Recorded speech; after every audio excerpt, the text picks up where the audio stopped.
Episode 80, the first woman to pilot a space shuttle and command an American space mission, Astronaut Eileen Collins.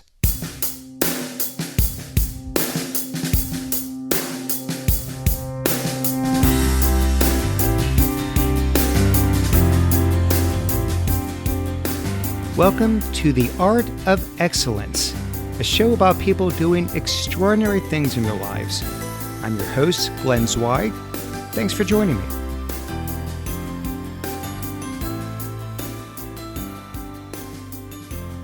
My guest today is Eileen Collins. Eileen is a retired NASA astronaut and a United States Air Force colonel. She was the first female pilot and first female commander of a space shuttle. Eileen has been recognized by Encyclopædia Britannica as one of the top 300 women in history who have changed the world. She has been inducted into the National Women's Hall of Fame and the United States Astronaut Hall of Fame. Her new book is called Through the Glass Ceiling to the Stars, the story of the first American woman to command a space mission. Eileen, welcome to the show. Well, thank you. You're welcome. It's great to be here. It's great to have you. So, for starters, I'm sort of curious about how you feel about this whole new age of space tourism. You've got all these billionaires trying to put their stamp on space exploration, if you want to call it that, I guess. Are you inspired by it, or are you perhaps a little bit cynical? Well, I will say that's a great question, because I think you'll find that astronauts and former astronauts have different opinions on this. My personal opinion is I am 100% in support of what is happening today in commercial, or you can call it private, spaceflight. I support it because I believe every little bit counts. And if our species, humans, are going to leave the Earth and live in space someday, we need to travel more. We need to innovation. We need to do it different ways. And by bringing in private companies, they're taking risks. Okay, so they're taking risks with their own capital, with their own money, and they're risk takers that are going up on these spacecraft. They really want to do this. They're really motivated, but they're definitely taking a risk with their lives, flying on these rockets. We call them a controlled explosion. But I am in support of it as long as we do it safely. We can support them, and I don't want to see an accident. If one of these companies has an accident and there are lives lost, this will be a big setback. So when Elon Musk sits there and talks about we've got to inhabit Mars, we've got to find a way to populate another planet, I mean, that feels to me pretty, science fiction. I mean, that's not going to happen in our lifetime, in the next lifetime, or the next, 5 or 10 lifetimes. Am I right? Well, yes, I think you are right. I don't think that we will see people living regularly on Mars, for example, in my lifetime. But I do think in my lifetime, I'm 64 years old, full disclosure. I do think in my lifetime, it is possible that we will see people on Mars, first landing on Mars with astronauts. What country they're from is a big question. I mean, China could get their astronauts to Mars before we get our astronauts to Mars. In fact, they're working on that very goal. In fact, China could get astronauts on the moon before we, the United States, get back to the moon. We haven't been to the moon since 1972 with astronauts. Mm-hmm. So, but your question was on Elon Musk and the things that he says. He is a dreamer. Okay, I've met him, but I've only met him once, and it was quite a long time ago. He's a dreamer, and he'll go out there and say these outrageous things. And, it must have been 8 years ago, he was saying something like, we're going to put 200 people on Mars by, I don't remember what year it was, but it was in the 2020s. And clearly this was not possible. From my perspective, I know what it takes to keep people alive in a vacuum. And those technologies are still struggling. Technologies like recycling our water, recycling our air, having reliable power. There's a lot of work that needs to be done. These are problems that can be solved, but I think that Mr. Musk he's a dreamer what he's saying, I believe, will happen. I think it's going to happen farther in the future than he is saying. And I don't really think I'm disagreeing with him, but I think I'm more of a realist. I do like the fact that he says these things because he gets people fired up. He's saying things that are possible. I just don't agree with his timeline. I gotcha. So I want to rewind the clock, if we could, Eileen, on you, and go back to the early years, the formative years. And it wasn't exactly an idyllic childhood. Is that fair? Yeah, I had a tough childhood, but you know what? I think it toughened me up. I really do. Looking back at it now, from my perspective, it toughened me up, but it could have gone the other way. I mean, I could have fallen apart and ended up, doing drugs or, who knows how it could have ended up. But for some reason, I feel like I was toughened up just enough to the point that I was able to get through that childhood and take advantage of the opportunities that are offered in this country. And I want to just talk about what you went through, because this was a tough situation to toughen up. I mean, your father was an alcoholic, and you said that despite the challenges around that it somewhat shaped you into who you are today. So just to start there, in what way? How did that somehow, give you, whether it's fortitude or courage or resilience or what, but in what way did it shape you? Well, I would say the first thing was the role model of my mother. So my mother was a pretty tough lady. And when my dad was drinking, well, she finally told him he can't live with us anymore. I was 9 years old when she said, this can't go on. I mean, my dad would come home drunk. He'd fight with my mother, throw chairs in the kitchen. Us kids would be under the beds upstairs, hiding, crying. There were 4 of us kids. And I don't remember what they were saying. I just remember they were fighting. And then she would kick him out. He would go over to his mother's house and stay there. And, then when he sobered up, he'd come back. But sometimes she'd lock him out and then he'd smash the windows. And it was pretty scary. But my mother would come up and talk to his kids. And she would explain to us, you have a great dad. He has a disease. She said, I'm not going to put up with this disease. I'm not going to be what they call an enabler. So for addictions, for those of you who've studied them, you know that a family member can be something called an enabler, where you actually, unknowingly are helping them with their addiction. But my mom went to what was called Al-Anon, which is for spouses and friends of alcoholics. And she would come home from those meetings and tell us everything she learned. And she would say, I love your dad loves you, but he has an illness. And she made us see his addiction as an illness. And we were going to deal with it with practical ways. For example, getting him help. And he was arrested for he had DWIs and he was in jail. And I'll tell you, it's pretty embarrassing for a kid. I never wanted to be anywhere and have my dad show up when he was drinking, because he was a completely different person and when he was drinking than when he was sober. But I think that's what helped me get through it, was just, I think both of my parents loved us kids. And we didn't come from a culture where they always said, I love you, I love you. But I think through their actions and the fact that they cared about us, and we still had family time when my dad was sober. And the family time was great when he was sober, but the uncertainty was the scariest thing. You never knew when he was going to show up drunk. I just wanted to get the message out that you can grow up in a terrible situation and you can still recover from that. It's not going to define you for the rest of your life. It sounds like your mother was your rock, right, for a lot of years, but then over time she ended up herself deteriorating mentally, right, and became institutionalized.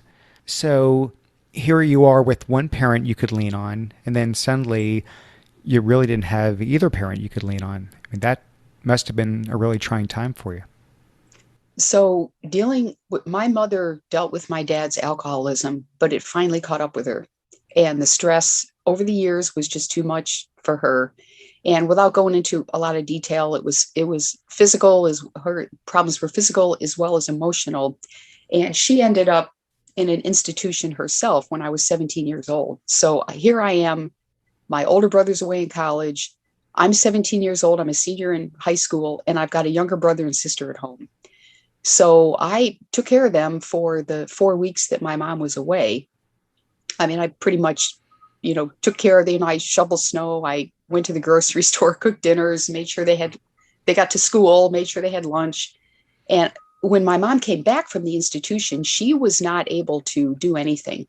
So I took care of her as well as my younger brother and sister. And I had to take her to the day she went to daytime recovery, I think is what you call it. But she eventually got better. It was tough because I could not go away to college. I had to stay home. I went to community college for 2 years.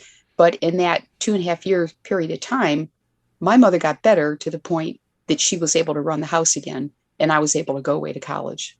Yeah. Well, before college, of course, I think you had a stuttering issue, had to go to speech therapy for that.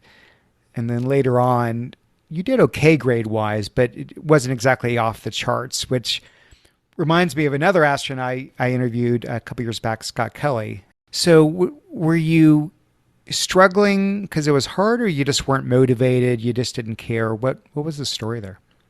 Well, I think there's two things there. The first of all was the stuttering, and that Hmm. that happened mostly in when I kindergarten, first, second grade. I remember in second grade going to speech lessons to get rid of my stutter, which I eventually got control of that. Hmm. And the other thing you're talking about is later when I was in high school, I really was not motivated to get straight A's, which many young women are today. Back in those days, back in the 60s and 70s, girls that were smart were made fun of by the boys. Hmm. Boys didn't like you. So, in an effort to be popular, I just wanted to I'll just get my B's and I'll fit in, and then I can have my friends.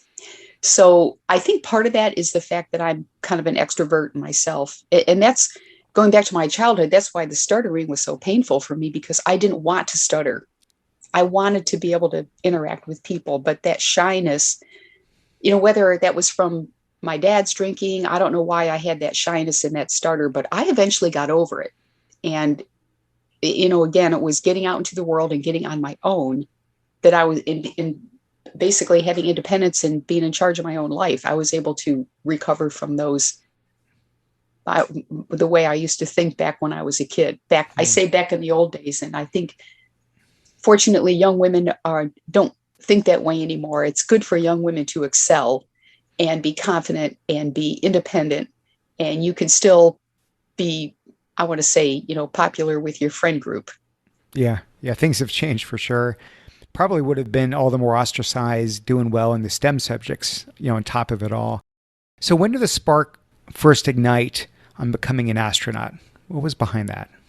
Yeah. So I remember this day very, very well. I was in fourth grade. I was sitting in Mrs. Whitmarsh's science class, and I had a junior scholastic magazine, and it must have been around 1966 timeframe.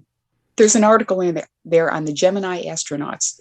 And if you remember, the Gemini program was all about testing rendezvous in low Earth orbit. These Gemini spacecraft would dock with these Agena spacecraft to test the techniques to go to the moon. So I'm reading about the astronauts, and I was just fascinated by these men. So they were test pilots. Most of them were engineers. They were just, to me, they were my heroes. They were the cool guys, and I wanted to be just like them. I remember thinking very distinctly, if I can't be one of them, I'm going to marry one of them. But they were my heroes. It did not faze me that there were no women. First, I think maybe I was 9 or 10 years old, and I just thought, well, I'll just be a lady astronaut. Interesting. So it didn't deter you at all.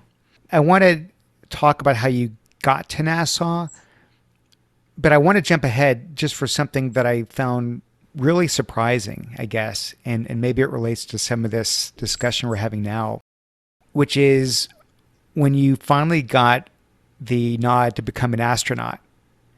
You were, of course, giddy with excitement. You called your family with the news, and they were dumbfounded because you had kept that dream of going into space to yourself all those years. So your parents, your family didn't know about your aspirations. That why didn't you share that with them? So I never told anyone that I wanted to be an astronaut until I had to apply. 1989 was the year I applied, and I'm going to guess I was 32 years old when I sent the application in. When I was a kid, I didn't talk about it because I didn't want people to say, you can't do that. And I know they were going to say, you can't do that because there's no lady astronauts. They're all men. So, of course, you can't do that. So I just kept it to myself. Who would have said you can't do that? You think your own family would have not been supportive? I think the friends, not really my parents. I think my parents would have probably smiled and thought, oh, how nice. But I don't think my parents would have thought it was realistic. They would have thought I had my head in the clouds or something. But my friends and my brothers and sisters' friends would have all laughed at me without a doubt. And I just, I'm not going to deal with it. Me telling people that I wanted to be an astronaut, I knew was not going to help me become an astronaut. That was something I had to do myself. But still, I will say because you asked me earlier about my high school grades, by the time I got in high school, I thought, there really are no women astronauts. Maybe that's not something that I could do. So I didn't really have the motivation to study hard to become an astronaut later in high school. When I was in fourth grade, I thought, yeah, I'll just be a lady astronaut. In high school, I'm like, well, maybe not, because women can't do this. And it wasn't until I was a senior in college that NASA selected their first women mission specialists. I find it so fascinating, and not to take away from the hard work and sacrifice and dedication, everything that goes into the life that you've lived, the career that you've had. But there's so many points of serendipity. And this was one of the first ones that caught my attention, which is, and this is, of course, before you got to NASA. You have to have a path to get there. You decided to enroll in the Air Force. And the timing couldn't have been better because they had just launched this new program to train women pilots. And of course, you were selected. So was there even a plan B at the time? Or, because, had you been born 10 years earlier, there's no training of women pilots. You ever think about that? Yes, I think about that all the time. When I do, I always mention and thank the women pilots that went before me that did not have a chance to do what I did. The women Air Force service pilots of World War II, the Mercury 13 women who did all the testing for the Mercury astronaut program. They did like the physical and emotional testing, which they did very well at, but NASA was not ready to hire women. And then it wasn't until 1976 that the Air Force took their first women into pilot training. I was at my junior year in college. So I was in the third group that was chosen. But still pretty relatively close to the very beginnings of all of this. And then the other one is you failed the eye exam, which should be instant disqualification, right? Yep. No questions asked, right? Yep. Male, female, doesn't matter. You had less than 20/20 vision in one eye. And I actually know some people that wanted to fly and whether Navy or Air Force and couldn't because of their eyesight. How in the world did you get past that? Well, this is where I like to mention Colonel Vernon Hagen. God bless him. I mention his name, he's passed away now, but one person can make a huge difference in someone's career. When I flunked that eye exam, I was a senior in college. It was my left eye. It was 20/25, distance only. He called me at his office and said, Miss Collins, I want you to stop studying so hard. I want you to give your eyes a rest. Take care of yourself. I'm sending you back in 2 weeks. Take that eye exam again. So the funny part, this is honest to God truth. I ate bags of carrots for 2 weeks and my fingertips turned orange. I'm not going to recommend you try it sometime, but literally my fingertips turned orange. I went back and I passed the eye exam. And to this day, I still wonder if Colonel Hagen called out there to Hancock Field and said, give this girl a break, will you? I don't know if he did that, but I passed the eye exam the second time. But I went to pilot training and I flunked the eye exam again and I had to retake it there. So my vision was just very, very tiny in the gray area. So that could have been a huge showstopper right there and it could stop my entire career. And honestly, that would have been a waste.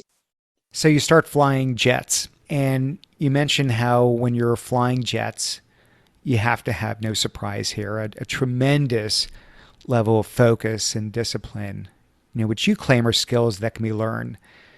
So I was curious, did you yourself have to become more focused? Was that a skill that you had to develop, or were you always sort of wired that way?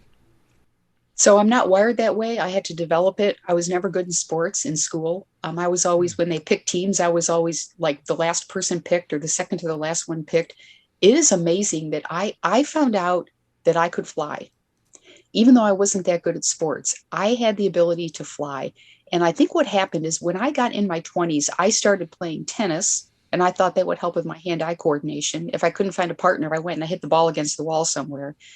And I did something called chair flying when I started learning to fly as a civilian and then later in the military. It takes a lot of discipline to chair fly. You sit in the chair, close your eyes for most of the time, but you got your checklist with you and you mentally go through every step of the flight, everything from taxiing out, radio calls, what am I going to say, what is in my routine for today's flight.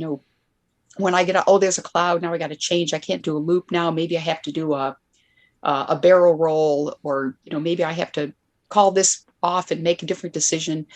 I would chair fly myself through emergency procedures, practice. And I would practice mentally. And then when I went out to fly the mission, I had so much more confidence. So I think the answer to your question is you can train yourself to be better in whatever you try in life. It's interesting because I can see the focus and discipline when things are going according to plan. But it seems that, when shit hits the fan, that's when it really becomes so critical that one can stay calm under pressure and sort of tune everything out and just focus when you're sitting there, your life on the line. So the Air Force, and I'm sure the Navy and the Army do the same thing. The training for emergency procedures is excellent. And we start with something very, very top level, and that's maintain aircraft control. So if something goes wrong with the airplane, you get a fire, maybe your engine fails, maybe you have an electrical bus goes out. The first thing you do is maintain aircraft control. The second thing, analyze the situation and take proper action. And the third, land as soon as conditions permit. We had to memorize something like 10 emergency procedures. They were called boldface. And in the flight room, you'd often be called upon and you'd have to stand up and recite the boldface. If you got it wrong, you had to sit down that day. You couldn't fly. So we were all heavily motivated to have our boldface memorized. And the emergency procedures training, I think, is what gives us a calm head, because we have practiced this not only in our minds, but in the simulators, we practice it. And you're right about the discipline, being disciplined, being focused, and having confidence in yourself. In that when something happens, you may have other people's lives on the line in your airplane, but frankly, you got your life in there. And if that's not enough of a motivator, I don't know what is. But the other thing that's interesting that motivates you is if you have an emergency, you want to be the hero. And you want to come back and you want to tell everybody in the flight room, I had this happen, I did this, and I brought the airplane back safely. And you get there's no awards, but you get a big kudos from your peers that you brought back a sick airplane and you did it safely. So I want to fast forward a little bit here. It was, and still is, it's such an extremely high bar to get selected for this astronaut training program. Just period, for anyone to be qualified to even apply, let alone, get selected. And then for you, Eileen, as a woman, I would imagine an even higher bar, because given all the scrutiny NASA is going to take for the first pilot to break the gender barrier, I don't think you were the first woman to apply, though. But of course, you were the first who was selected.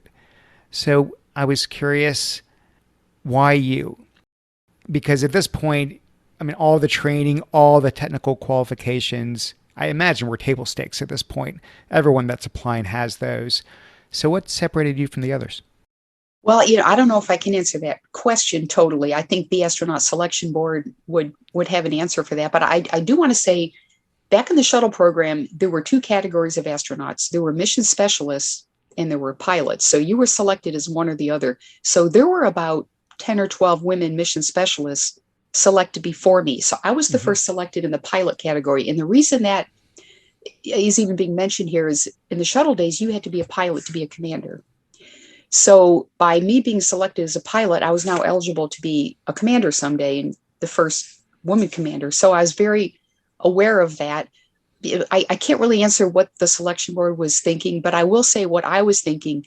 I thought it was a great honor to be selected as the first woman. I thought it was a challenge. I wanted to do the best job possible so other women would have the opportunity to be pilots after me. And there were two women that were subsequently selected to be pilots. And so there were only three of us total in the entire history of the shuttle program. But it was really a challenge. And I think I went that extra mile studying, practicing, doing the best I could, because I wanted to prove to not only the astronaut office in NASA, but to the world that women can do this and we can do it well. And I think that helped me. It did not, I don't think it added more stress. I did not see it as a stressful thing at all. I saw it as a challenge, that one that I loved, and it was an honor for me to be given that challenge. Yeah. So once you're in, there's no certainty that one is going to be selected to actually go on a space mission. And it took a while to get there.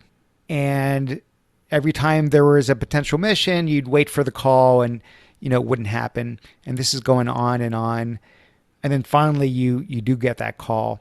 Do you remember the feeling when you got the call? What was going through your mind, through your body, through your heart? I would have to say it was a relief more than anything that I finally got assigned to a flight. There were 23 astronauts in my class, and I was the second to the last to fly. So unfortunately, the mission I got assigned to delayed 9 months, and it delayed. There was nothing wrong with the shuttle. It was a payload problem. So and I delayed over top of 5 other flights, and it was just horrible for me to wait. But my commander, Jim Weatherby, one day said to me, Eileen, do you know who the last astronaut was to fly from the class of 1963? I said, no, who was that? Neil Armstrong. So he was the last one in his class to fly, and he ended up being the first man on the moon. So don't worry, Eileen, you'll get up there eventually. So I think the fact that I had a great team that I was working with, we all supported each other, that kind of calmed me down, because it's so hard to wait. It really is. So, right before you go into space, you have to be quarantined for several days, maybe for a week or two. You have to ensure that you're not going to be sick, of course, going up into space in tight quarters. That's the last contact because by this time you were married. That's right.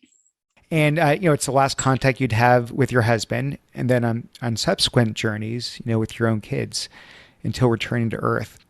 When you're in isolation like that, does it ever just sort of hit you, the risk that you're undertaking? Because I think in one of these missions, if I recall, there had already been one space shuttle fatality, and then a second one before your last mission. So this is certainly not risk-free.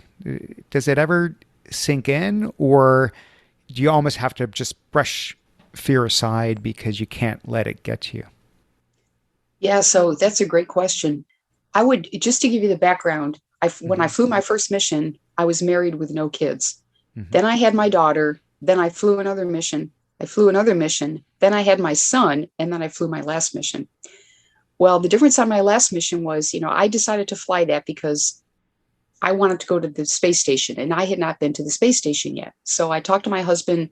I'd like to fly a fourth flight. We agreed, go fly a fourth flight. And then 5 weeks before my launch on my fourth flight, we had the Columbia accident where we lost 7 astronauts. And the Columbia broke up on re-entry, and the pieces were scattered all over East Texas. And that was a tragedy. But I remember I went into work that Monday morning after the accident. I went into work. I went down to my training manager. And by the way, he works for me. I said to him, I'm going to fly this mission if it takes 5 years. I am not quitting. So I knew that believe me, I know what the risks are in general, but astronauts do not know every specific risk because there's unknowns out there. But this was an opportunity. So we went to the shuttle program. My crew went to the shuttle program and we worked very well with them. We said, these are the things that we want to see fixed before we fly this next flight. And there was a whole list of things. Obviously, the ones that caused the accident, they were certainly going to be taken care of. But there were other risks that we were flying with that we were just, maybe having close calls. And I said, this is not the time for us to look the other way. This is a window where we need to get these fixed. And I'm happy to say we flew our mission safely. And there were 18 more missions that flew after mine before the program shut down. And all of them were flown safely. And I felt this was a huge challenge that I wanted to take on. Yes, I could have walked away and said, I've got 2 kids. I don't need to take this risk anymore. But what kind of message would that send? Even to my children, what kind of a message would that send? I had already made that commitment and I was not going to walk away from it. You talk about this overview effect that astronauts have when you're up in space and you've got this bird's eye view of the planet. Can you describe what that is? Well, first of all, someone else named it the overview effect, but I think I'm not going to take credit for the name, but I will say flying in space has changed me, and it's changed me for the better. First of all, it's taking the risk and coming back alive. Yes, because you realize, maybe I made a brush with death certainly on my 3rd mission. You read about that. We had a brush with death. I mean, that could have ended up another way. You come back changed. And I think part of it is looking back at the Earth, you see that we are living on a sphere. We are tiny little dots on the outside of a ball. That ball is rotating. Gravity keeps us from getting flung off the surface. In this tiny little thin layer of breathable air, the atmosphere, that has been described like an apple skin on an apple, it's so thin, is what keeps us alive. And not only is that ball turning, but it's also hurling around the sun. And we're living on that thing. And you go up in space and you get a whole different perspective on life. And when I came back from my first mission, I remember I'm driving into work and some guy cut in front of me, almost hit me driving into work. And normally I would have gotten mad about that.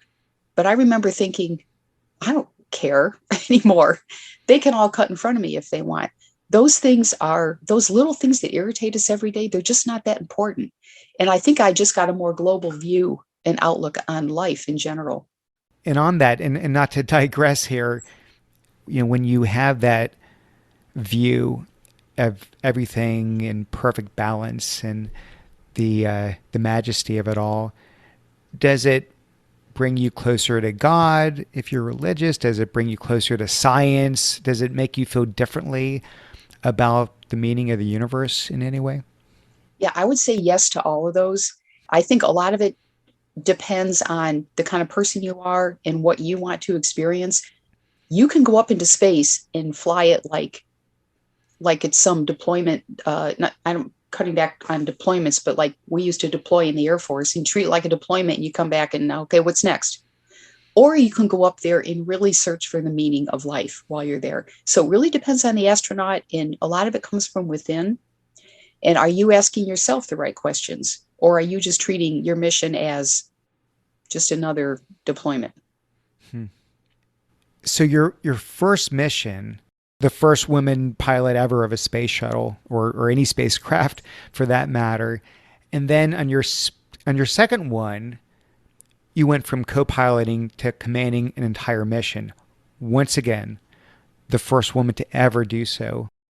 So this was a really, really big deal, as if the piloting wasn't, already a big deal. And you were invited to the White House to speak to the press. It was a media circus of all media circuses. And you mentioned that you had a small panic attack as you were waiting to make your appearance. So to calm yourself down, so you could walk confidently into the room, you said to yourself, you're not going in there as Eileen Collins. You're going in there as the first woman commander. The commander can do this. And with that, you forged ahead. A really, really interesting moment, and I appreciate the self-awareness behind it. Seems like a really valuable technique, huh? I've only had two feelings of panic in my life. The first one was when I was babysitting and I was 13 years old. The second one was in the White House, like you just mentioned, where you get, I mean, it is a physiological thing that happens where you just start from the top of your head, you sweat all the way down. And I remember turning to my husband, I'm not going in there. I'm not going in there. But I did not pre-think that technique. It just happened to me. I knew I had to go in there and I knew I had to compose myself somehow. And I think what it came down to was nobody wanted to see me going in there and being nervous, because that's not what our country wants to see in our astronauts. We want brave astronauts. We want people that can compose themselves and go out there and do it right. But here's the thing. I feel like I'm very composed and very confident in an airplane because that's what I'm trained for. That's what I'm good at. That's what I've always wanted to do. But when it comes to talking to the media and getting up in front of a group of people, I still have to compose myself because I speak a lot nowadays. That is not my thing. I am not like completely comfortable in front of an audience. Well, to answer your question, I just figured that one out on the fly. That was not anything I pre-thought out. And I mean, a lot of people have stage fright. I get it. It's funny just because here you're going to strap yourself into what's essentially a controlled bomb, right? To go into outer space, and yet, here you are, as a lot of people, nervous as can be in front of a bunch of cameras and microphones. President Clinton was there, and he concluded the conference with a really moving statement. And I want to quote this one. "The greatest mark Colonel Collins will make will not be written in the stars, but here on Earth, in the mind of every young girl with a knack for numbers, a gift for science, and a fearless spirit. Let us work to make sure that for every girl and for every boy, dreams and ambitions can be realized, and even the sky is no longer the limit." Honestly, Eileen, it gave me goosebumps when I read it, and it's giving me goosebumps right now as I read it once again. How did it make you feel at the time? Well, I think that's a beautiful quote there. But, how did it make me feel? Yes, I heard him say that. And I would say I took that as a challenge. And again, when it came to doing my job, which is flying airplanes, flying space shuttles, I was an aircraft commander back in the Air Force. So now I'm being a spacecraft commander. I took that as a challenge. And I felt very confident in doing my job, as opposed to getting up and speaking. I felt very confident doing my job. And I felt that I was prepared for that. And I knew that the message I wanted to take. Now, first of all, let me say, you've got to be focused on the mission of our mission on that flight was to deploy the Chandra X-ray Observatory, to do it safely and successfully. Everything was focused on that. But the byproduct was what the world's going to see, that a woman can command a spacecraft. That will take care of itself. I did not focus on that as my number one mission. My number one mission was fly the space shuttle, be the commander, do it safely, do it successfully. And then after the flight, I went out and I did a lot of the talks and a lot of the, handshaking and meeting kids and meeting the public that came after the mission. Well, let me ask you, because being a commander of an entire mission is a much bigger leadership role than being the pilot that you had been before. And I know you had stints of leadership, of course, in the past. Did that come naturally to you? Or were there some challenges that would perhaps, test some of your leadership capabilities during this preparation and even during the flight itself? Well, this is a really interesting question, because I would say it came natural to me.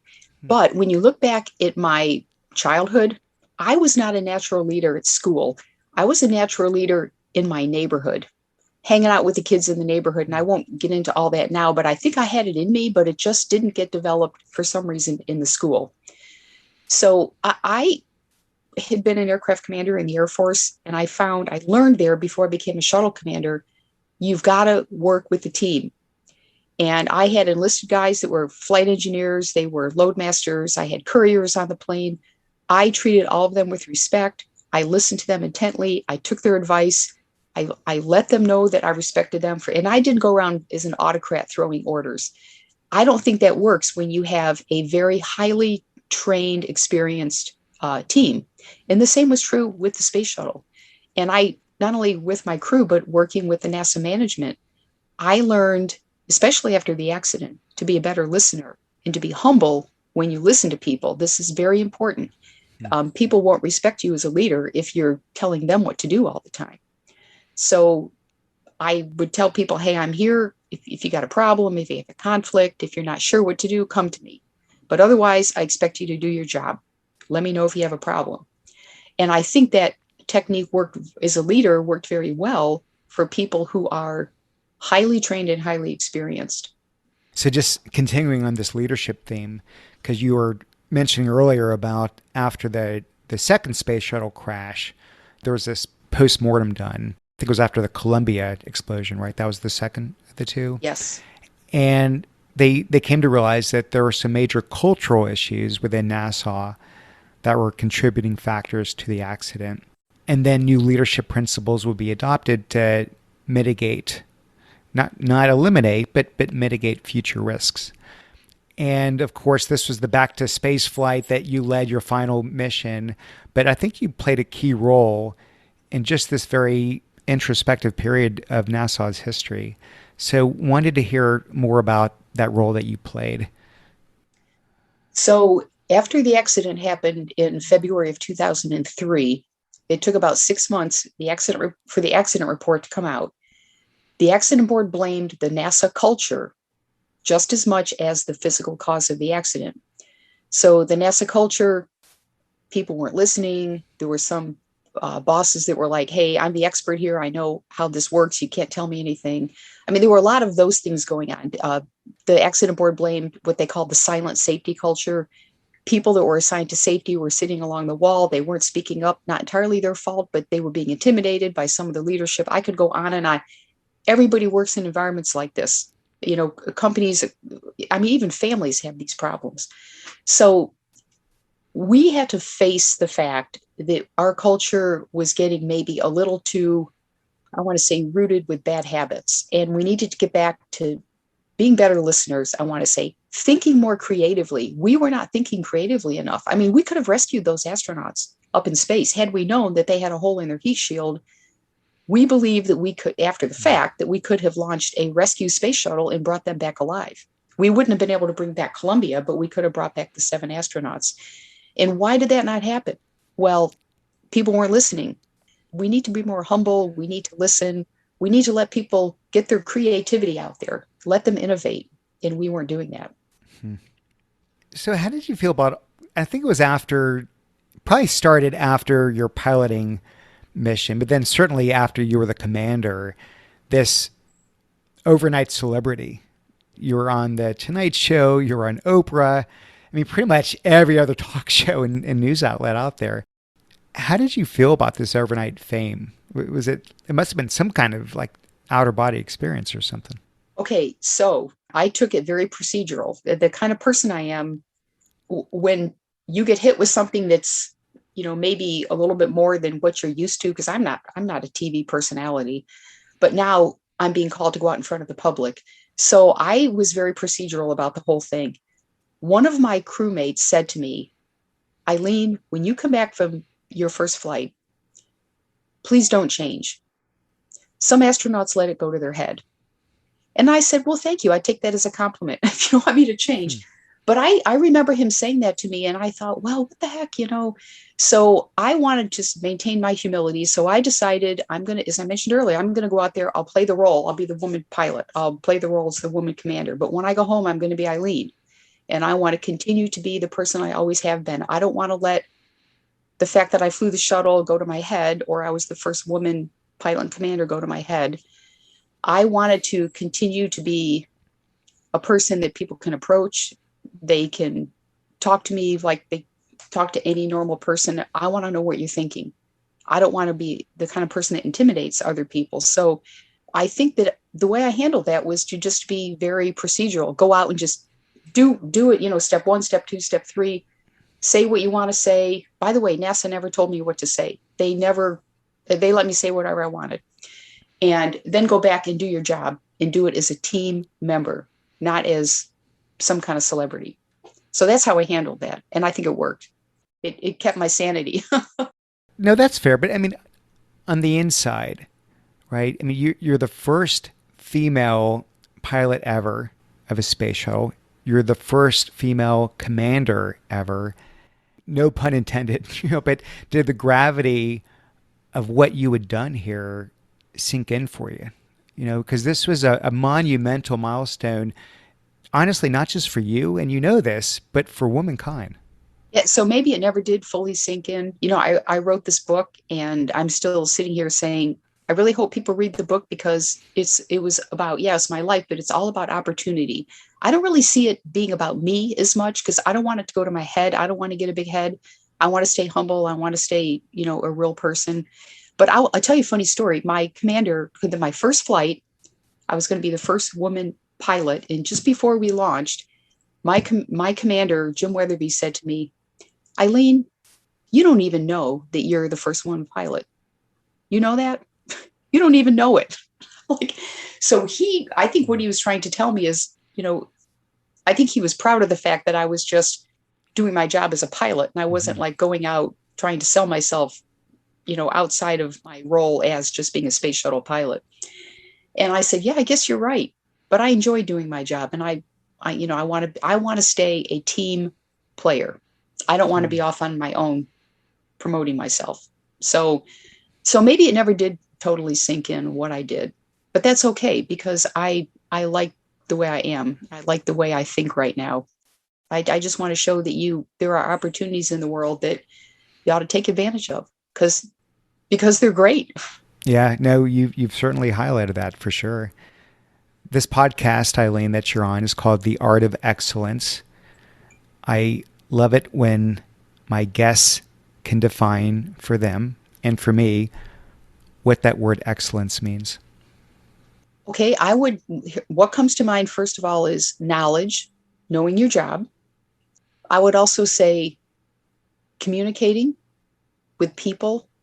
And I talked about teamwork before, communicating well and not keeping secrets from each other at work, but, communicating. And then integrity, being honest, but, really trusting that people can trust that you'll be honest with them in the future. I will take it. The book, again, is called Through the Glass Ceiling to the Stars, the story of the first American woman to command a space mission. Loved every page. I can't state enough how impressed I am with what you've done with your life and everything you had to overcome to get there. You're just an incredible role model, and I can't thank you enough for being part of the show, Eileen. Really, really appreciate it. Well, thank you. It's all about the opportunity. You made my day. Thank you. Hey, thanks for listening. Okay, don't go yet, please. 2 favors. I ask simply 2 favors. One, if you could please download the iTunes app. You could do it on your phone. You could do it on the computer. Take 60 seconds and leave a review. It means a lot. 2, you can find my episodes on several social media sites, Facebook, LinkedIn, Twitter. Find the one that you like the most. Find the one where you tend to have a lot of friends and followers. And if you could please either share it in the case of Facebook and LinkedIn, or retweet it on Twitter, that would mean the world to me. So those are the 2 asks I have. I love putting together this podcast. I hope you enjoy listening to it. Thank you so much, and I will see you again next time. Bye-bye.